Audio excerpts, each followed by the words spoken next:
Online at consumerqb.com. All right, Brandon Rhymes here, Consumer Quarterback Show. Thanks for spending some time with us here. We got Alex BlackBelt Lima in the co-seat here, talking about self-defense, talking about some training that he just completed as well. We're going to get into UFOs. We're going to get into some business strategy as well as crack pipes for all. You ever hear about these vending machines that they have? Well, we'll play a clip for you. It's true. Coming up here in just a moment. Before we do, a couple of hot listings. 2817 Gulf City Road in Ruskin. Gulf City Road, Ruskin. 23 acres on the Little Manatee River. This is beautiful property to build, develop, maybe some townhomes, condos, who knows, maybe some single families. And you talk nice to the county. They might let you put some boat docks out there, some boat ramps and some boat docks maybe. 23 acres on the Little Manatee River, bay access to the Gulf of Mexico. Waterfront property. 2817 Gulf City Road in Ruskin, Florida. Beautiful property. You can see the aerial photography complements of Fabre Frameworks, the official real estate partner of the Consumer Quarterback Show. 1128 Trellis Avenue, another one of our property listings. This one's up in our northern listening audience in Spring Hill. This is on Trellis Avenue in Spring Hill. 3 bedrooms, 2 bath, almost 1,700 square feet. Beautiful backyard property. You can store your boat there, RV. Generously sized bedrooms. Roof is less than 2 years at 1128 Trellis Avenue, Spring Hill, spacious area floor plan, beautiful property. You can see all of our listings at PlatinumCoastalElite.com. All right, Alex BlackBelt Lima, welcome back, sir. What's up, man? How's it going? Yes, sir. Good. Doing well, man. Blessed and highly favored. And I always like to catch up with you on some of these things and talk a little training and talk a little bit about, the stuff happening in this great old United States of America, man. What a crazy world we're living in, huh? It is. It's crazy times. It really is. You talk about vending machines with crack pipes in them. I never thought I'd see that. I mean, I'm kind of favored the the ones that have a couple snacks in there, maybe a bag of chips, maybe if I'm kind of in between meals need a snack. But I guess I think it's New York. They figured they'd put some crack pipes in there for their audience out there. What happened to just getting the Snickers and stuff?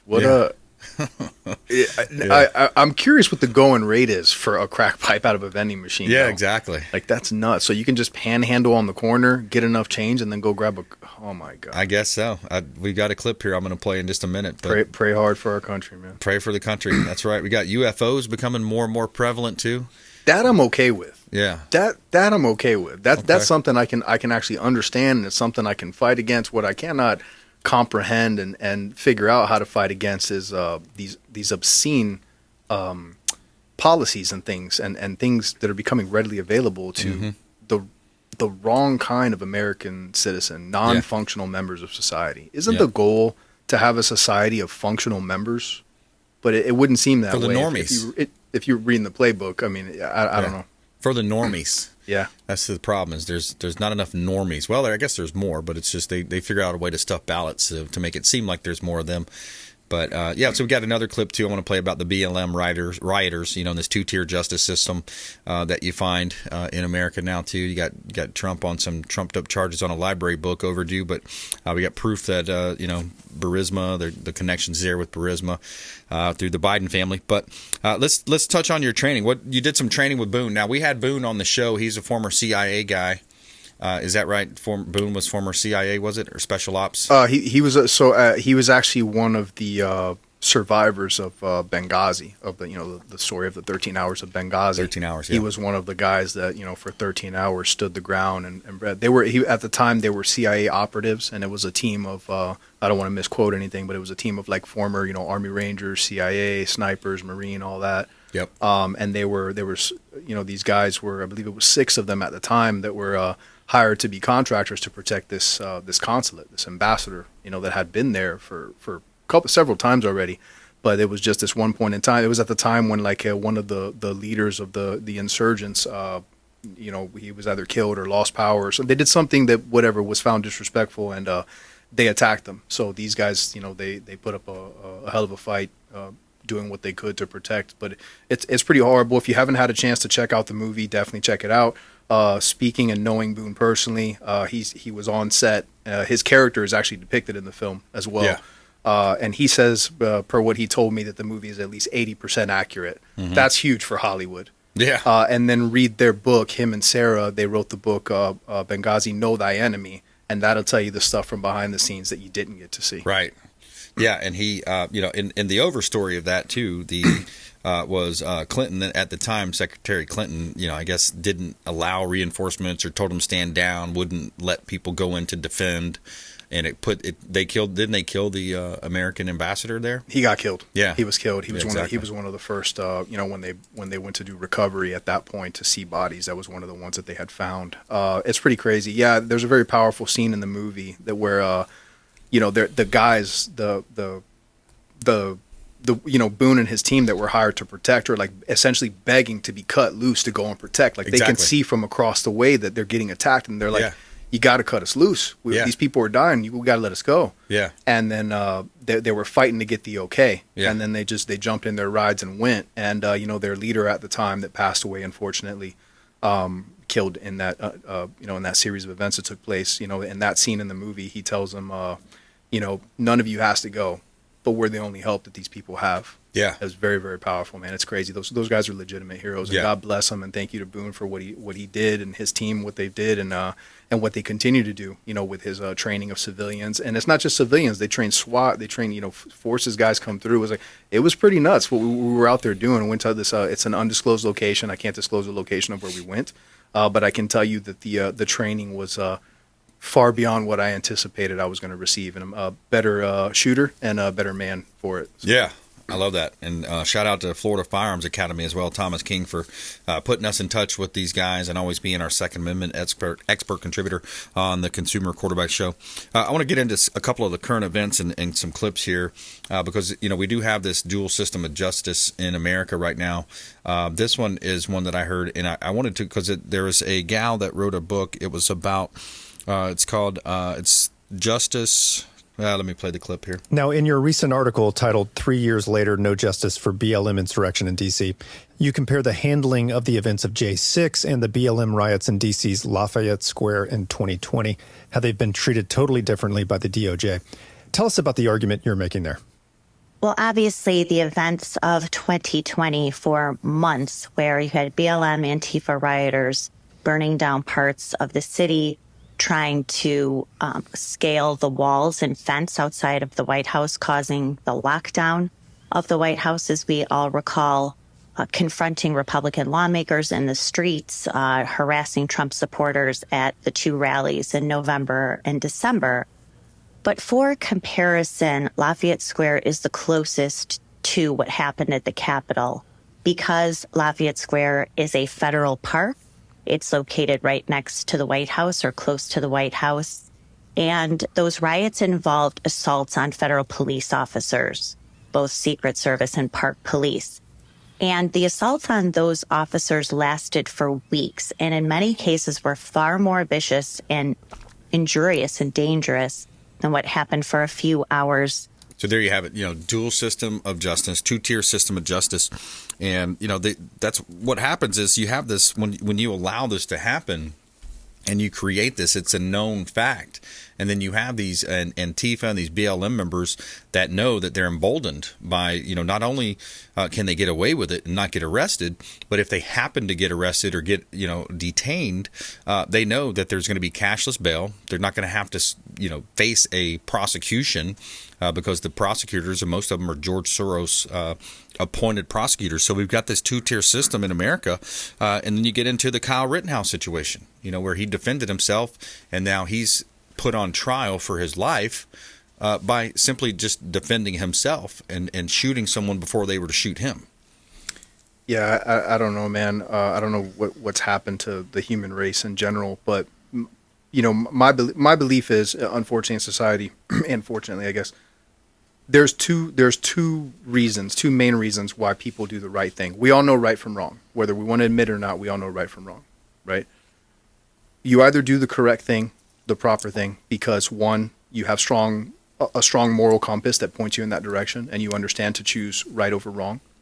And the other thing is, even if you have a weak moral compass, to understand that there are repercussions for your actions. Mm-hmm. So if there are not legitimate repercussions to your actions, what's to stop people from doing whatever they want? Exactly. You have a lawless society that will do whatever it wants. Yep. You get a slap in the wrist, or now you don't even get a slap in the wrist. You get famous You get likes and you get posted and they write your name in the newspaper and put you on CNN and all that stuff. Like, it is disgusting. It's disgusting. Yeah, they have a national holiday for George Floyd, St. Floyd now, for being a career criminal, kicking a pregnant woman in the stomach and all the stuff that he did. And then California, they also have a new law. Not only is it $995 that you can shoplift and not get even detained. Yeah, that's messed up. Did you see the new law? There's a new law now where, I can't remember if it's proposed or passed, but they cannot, a store owner cannot even detain you or try to confront you and stop you and say, hey, I see that stuff under your jacket or whatever. If it's under like $1,000 or something like that. So I would literally have to throw a TV on my back that's not on sale and be running out the door with it for them to be able to pursue me. I think they actually just changed it where it doesn't matter the price either. Really? Yeah. And back to the George Floyd thing real quick. Yeah.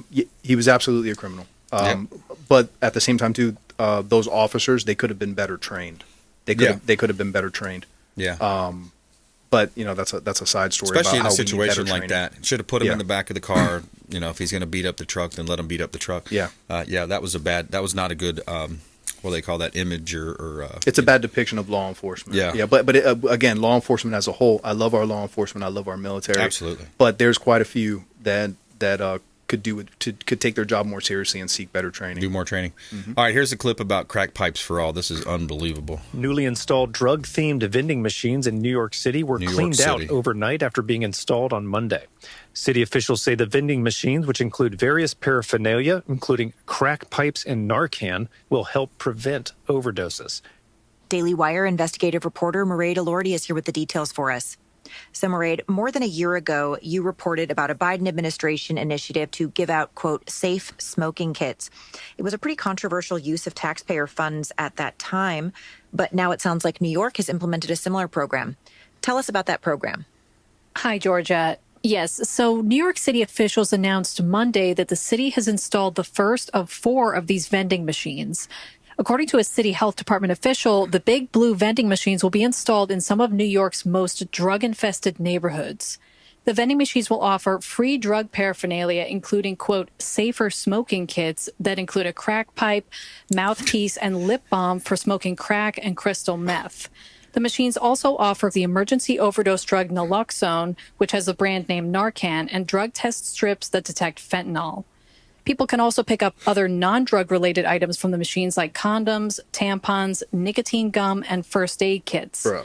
It's crazy, isn't it? I'm speechless at that. So hold up. So this isn't going on in Florida, obviously, but so in Florida, just to smoke a little pot and not be seen as like a scumbag and an outcast in society, right, you have to get a doctor to sign off on you, get a medicinal license, which then makes it difficult for you to purchase a firearm to protect your home. Concealed carry, yeah. But I can go to a vending machine and get a crack pipe and chapstick. Yeah. No questions asked. Yeah, exactly.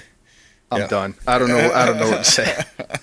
Well, hey, that's New York for you. That is crazy. Let's take a quick break. Come back here more with Alex Lima, Black Belt Fitness and Martial Arts. I want to get into this UFO story. There's more and more of these UFO sightings. And we've also got some business tips here for you, business strategy around your database management. So we're going to get into a little bit of business as well here. Consumer Quarterback Show, consumerqb.com. Hey, I'm Ken Shamrock, and you're here with Consumer Quarterback Show. And I say, Brandon Rhymes, knock out your competition. And we're back. Brandon Rhymes, Consumer Quarterback Show, owner of the Platinum MVP team at Keller Williams Realty. We got a cool program called K-Score. I just want to mention this for folks. I know a lot of people are hurting with the economy right now, but this is a pretty cool program because it's an opportunity for you to get licensed as a realtor, to take the actual class portion for free, paid for by the Platinum MVP team at Keller Williams Realty. It's called K-Score, powered by Kaplan. So you get your license. The idea is maybe if you're looking for a side hustle and you want to get your licensing done, we will help you do that. We've got all the classes. It's an online class. We've got all of the different test prep courses.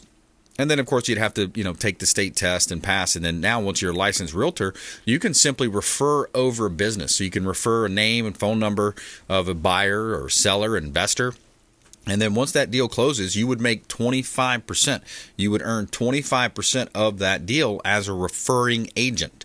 It's a referral agent, and you don't have to do it full time, or maybe you do. Maybe you want to start and get into real estate. K-Score is the program. Platinum MVP team can help you with that. PlatinumCoastalElite.com at PlatinumCoastalElite.com. Also, ConsumerQB.com. You can see links to all of our expert contributors on the site at our website there, consumerqb.com. All right, so we got Alex Lima, Black Belt Fitness and Martial Arts. We talk a lot about self-defense and, the martial arts that you offer as well. And I wanted to touch on a couple other stories. So let's jump right into that UFO story. So this is interesting. There's a whistleblower that comes out and claims, and he's got an interesting intelligence background as well. I think a lot of people thought it was some kooky tabloid fodder from a government employee looking for their 15 minutes of fame. Right. But when you dig into the credentials of this whistleblower and the response from the intelligence community, it's hard to ignore. We'll start with the man behind the claims, David Grush. Grush was a decorated combat officer in Afghanistan and served as the senior intelligence officer for the National Reconnaissance Office. And more importantly, he served in the National Geospatial Intelligence Agency, where he headed up the agency's analysis of UFOs. In this role, Grush was briefed on top secret government programs that he says involved the attempted reverse engineering of, quote, intact and partially intact vehicles that were of non-human origin. According to Grush, whose story was first published in The Debrief, the Pentagon concluded the craft were non-human based on, quote, material science testing and the possession of unique atomic arrangements and radiological signatures. Isn't that interesting? I mean, they're finding more and more evidence of this, the UFOs, and it's just unbelievable to see it now. And because in the beginning they used to hide it. They say, "Oh no, that's fake," and that's you were it was a conspiracy, or you were crazy until you're not, right? So I just had an epiphany with that, and I don't want to be a conspiracy guy, but maybe this is the play. Maybe this is why America looks so dumb right now. Because if the aliens come and they see no signs of intelligent life, we're safe. They don't want to farm us. They don't want to populate us. No probing. There you go. They fly over and be like, nah, drive past that neighborhood and keep going. Take it to Mars or whatever. Yeah, change the GPS. We're going that's the only thing else. that makes sense to me right now. Yeah, it really does. And when you look at the power too, like I had mentioned in yesterday's show, I believe that I was listening to Andrew Tate, and he was being interviewed by Patrick Bet-David, who's got a popular podcast. But the Andrew Tate guy, it's very similar. He's speaking all these different things. He talks. He's a bit masculine. He's the type of masculine, and of course he's accused of those types of plays. But the BBC set him down for an interview. They begged him for an interview. He was in jail, and they said, "Oh no!" They begged him over and over for an interview. Lied to him and said, "Hey, these are going to be the questions. These are the questions we're going to ask you."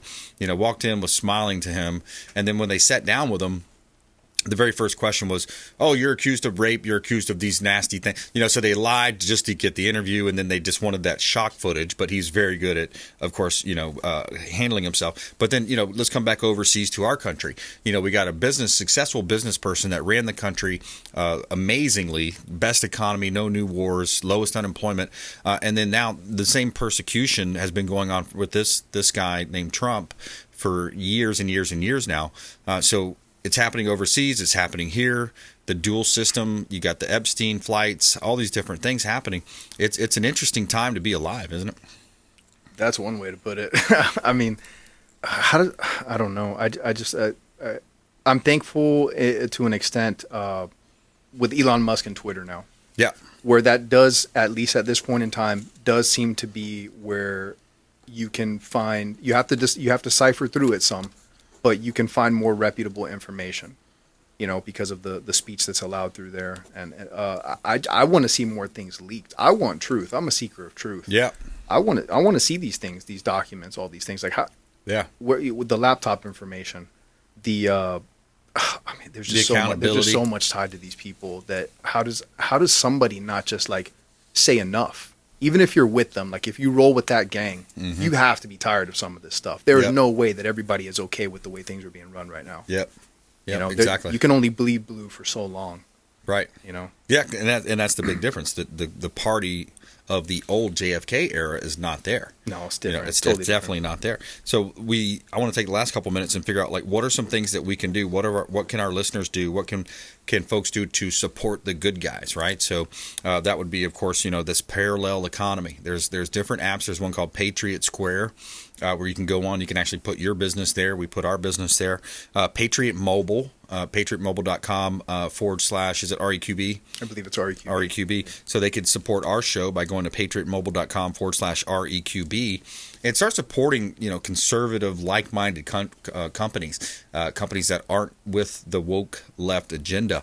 Pull all your money out of any retirement plan that has anything related to or associated with BlackRock, Vanguard, State Street. These are companies associated with this ESG. It's a very pernicious. We don't have time to go through exactly what ESG is, but it's environmental, social, corporate governance. There's lots of things you can do to support like-minded companies. Drive past the Starbucks and go to the local coffee brewer. Just make it at home. Yeah, make it at home. Buy it online. Black Rifle Coffee. There's coffee makers that are, that are non-woke. Starbucks pays for abortions. So there's a lot of things you can do. Alex, what's your thoughts around that? The best advice I can probably give to anybody right now is don't try to be woke. Try to be awakened. Like, try to be truly awakened. Really, really stop and process the things that are being force-fed to you on a regular basis. Yeah. I can guarantee anything that is thrown in your face every couple of minutes, every couple of seconds, there's an agenda behind it. Exactly. So don't think that any of these companies, be it, even for the people that do rock that rainbow with all the acronyms and stuff behind it, don't think that for a second Bud Light or Target have your best interests in mind. Right. They are strictly trying to find a way to make a profit off of you. Yeah. Out of something that is, in the media big right now. They do not care about you. Yeah. So just be awakened and check your sources, check your facts, take a second to process the information. And again, we know right from wrong. Fine tune your moral compass and start paying attention to what's really happening. Yeah. Think critically, critically think around these ideas, these subjects, and try to be an influence to others. Try to be an influence to others, because a lot of times they are only being spoon-fed a certain amount of information, especially if they're from a certain area, whether it's the Northeast or whatever area. They grew up on that. So you got to spoon feed it to them in a way where it's not going to be confrontational, but you're just saying, hey, have you ever considered this? What would you think about that? These open-ended questions to try to bring people around. But hey, another great show. Alex, thanks for coming on with me. Martine Gramatica, free heart scan. You get that free heart scan opportunity from Lifeguard Imaging as well. You can get all of our information at consumerqb.com. Links to all of our partners there, consumerqb.com. And we want you to go out there and consider committing a random act of kindness. We'll see you next time. Consumer Quarterback Show, consumerqb.com. You've been listening to The Consumer Quarterback, Brandon Rhymes. Whether it's real estate, consumer, or financial advice.